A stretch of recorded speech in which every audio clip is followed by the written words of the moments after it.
Hello. I have decided that I'm going to make a video right now about some movie recommendations because through this pandemic, I have been watching a lot of reaction videos. People reacting to music and, people reacting to TV shows and movies. And it's shocking to me. Some of the kids, the younger folks, are not all kids, some of them are, around 30, but the younger generation haven't seen a lot of stuff. They were either raised in homes where they weren't allowed to watch certain movies, or sometimes movies are really important. Sometimes they're just fun movies that you think everybody saw. Um, so I don't want to recommend those. But being a movie buff, being somebody who's been around, I thought I should start recommending videos for people who are looking to watch things, who haven't seen, that many movies, or younger, and they may have missed some of the stuff us olds watch. And in this case, I want to recommend movies that I think are timely. I may end up doing, a part two, part three to this, because I was thinking of a bunch of different movies.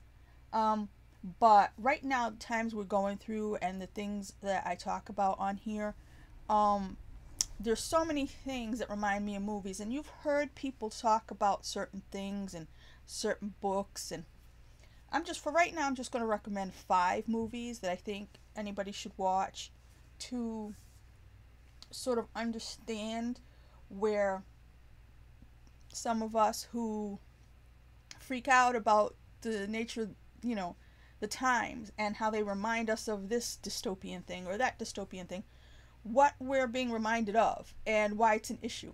So, or, I may have some movies that just are hopeful or tell people or advise people on how to be. Um, so for right now, these are 5 movies that I think I'm recommending for the moment we're in right now. Of course, the number one movie I'm going to recommend, which I'm sure everybody's already heard of, or more so the book, is 1984. Now, 1984, I don't even know when that book came out. It was a long time ago. And if you can read the book instead, do that, which I generally do not recommend reading books because books are dumb as far as I'm concerned. They take too long. So I'd much rather watch the movie. But I know, having had to read the book in high school or junior high or something, and then having seen the movie after, that there's a bunch of stuff missing. So to get the full gist of what you need to know, the best thing would be to read the book. But there is a movie called 1984. I don't know if it came out in 1984. Let me check real quick. So the film did come out in 1984. The book, of course, is way older. The book was written by George Orwell, and the movie, I don't really know the director. It says Radford, but the stars were John Hurt and Richard Burton. Now, they're both good actors, but John Hurt is a great actor. He died not that many years ago. He was also in a movie called V for Vendetta, and where you would be good to have watched 1984 first and then watch V for Vendetta. V for Vendetta does not count as one of the movies I'm talking about, but same idea. But yeah, John Hurt is a great actor. He was in so many movies. He, died without an Oscar because the Academy really don't know what they're doing. But 1984 was a good movie. Like I said, not everything in the book's in there, but if you can't read the book, watch the movie. It's where we're at right now. Next movie I want to recommend is Metropolis. Metropolis is from 1927. It's a silent movie. It's a great movie. I mean, you think you don't want to watch a silent movie, but back around the time of 1984, no, in the 80s, at some point, probably mid 80s, maybe a little bit later than that, there was actually an updated version of Metropolis that had a soundtrack by Queen. I'm not saying watch that one. I think you should probably watch the original. There was a refurbished version that came out, I don't know, 10 years ago or something like that, that had more footage restored. So, I mean, when you're looking up which kind to get, you should always try to get the one that's refurbished with the most. Because these older movies, a lot of times, they were in a vault somewhere and pieces are lost. And there's another movie I thought of recommending that's not on this list, but maybe a future list. A lot of them, they end up with title cards or something to hold the place of some pieces that are missing, but they're so important and they're so good that you need to watch them now. And Metropolis, it's just, if you haven't seen it, you might think you've never seen anything like it, unless somebody that you like now has copied it, and I don't know, they've copied imagery or something from it, but it was directed by Fritz Lang. Fritz Lang is one of the great directors. He's got a lot of movies that would fit the times right now, even though they come from way back when,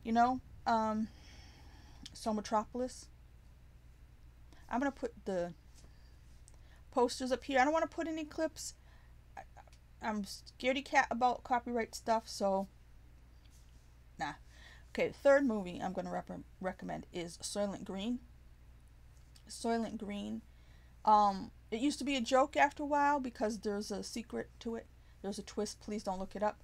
Just go find the movie Soylent Green. It has Charlton Heston and Edward G. Robinson. Now, these guys are great. They're film icons. If you have ideas about Charlton Heston when he was older and his NRA business and stuff like that, this has nothing to do with it. This is a movie he made in the 70s, I believe, and it's just one of the greats. And this is also, all these movies, no matter how old they are, it seems like we're on the precipice where we could get there very soon. We're like 2 steps away from being inside any of these movies. They're not all dystopian, but they're all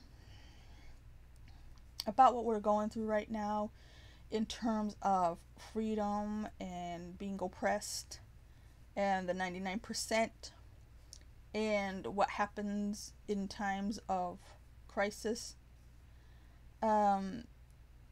Another movie I like, this one, it may be very short. It's The Boy with Green Hair. Is it The Boy with Green Hair or The Boy with the Green Hair? It's The Boy with Green Hair.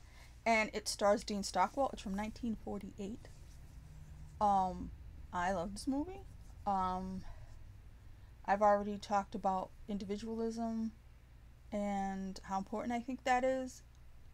And I've mentioned a couple of these movies in the past on my other videos, but I just wanted to put these all here as recommendations of what to watch. Especially for people who are looking to watch movies, who want to be film buffs, who, haven't seen that many movies from before their own time, things that were released long before they were born. But I don't even want to talk about that one too much. It's The Boy with the Green Hair. Dean Stockwell, I don't know if kids would know him very well. He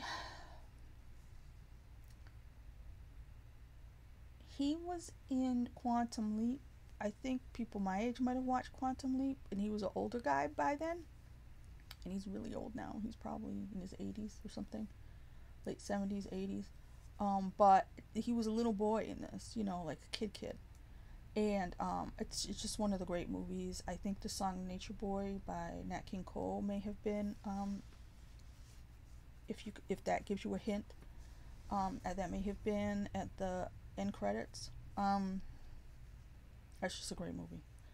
The Animatrix is the 5th movie I'm going to recommend today. Like I said, I may recommend more soon because there's a lot to choose from. The Animatrix.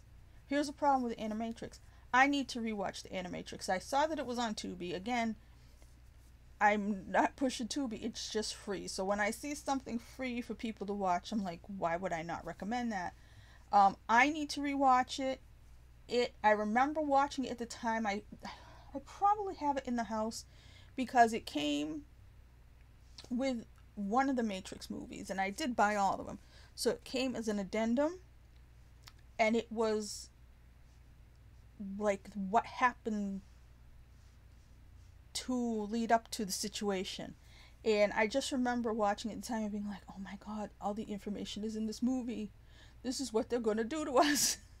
So, especially if you've seen things like Terminator and stuff like that, the Animatrix would be the missing piece to those movies, the bridge between the Matrix movies and the Terminator movies. Not that they belong together, but you understand like that they were made by the same people, because they're not. But yeah, for me, I believe that these 5 movies um will be great for anybody who's looking to watch something that will be timely, will be informative, will stir the imagination, will make you think upon our current situation, philosophize about where we are in the world and where we're going. Is it good or is it bad? What side are you on? Are you on your side? Are you on their side? Whose side is that? You know, are you ready? Is it the future you want? Who are you? What are you going to be like? These are the questions to my mind. You know, these movies answer. Are they our friends? Are we our friends? What's important? You know? So, I will put probably links down in the description to either trailers for these movies or some other way to see what I'm talking about. Like I said, I'll put the posters over there. And thanks for watching, and I hope you get something out of one of these movies if you choose to watch them. Okay.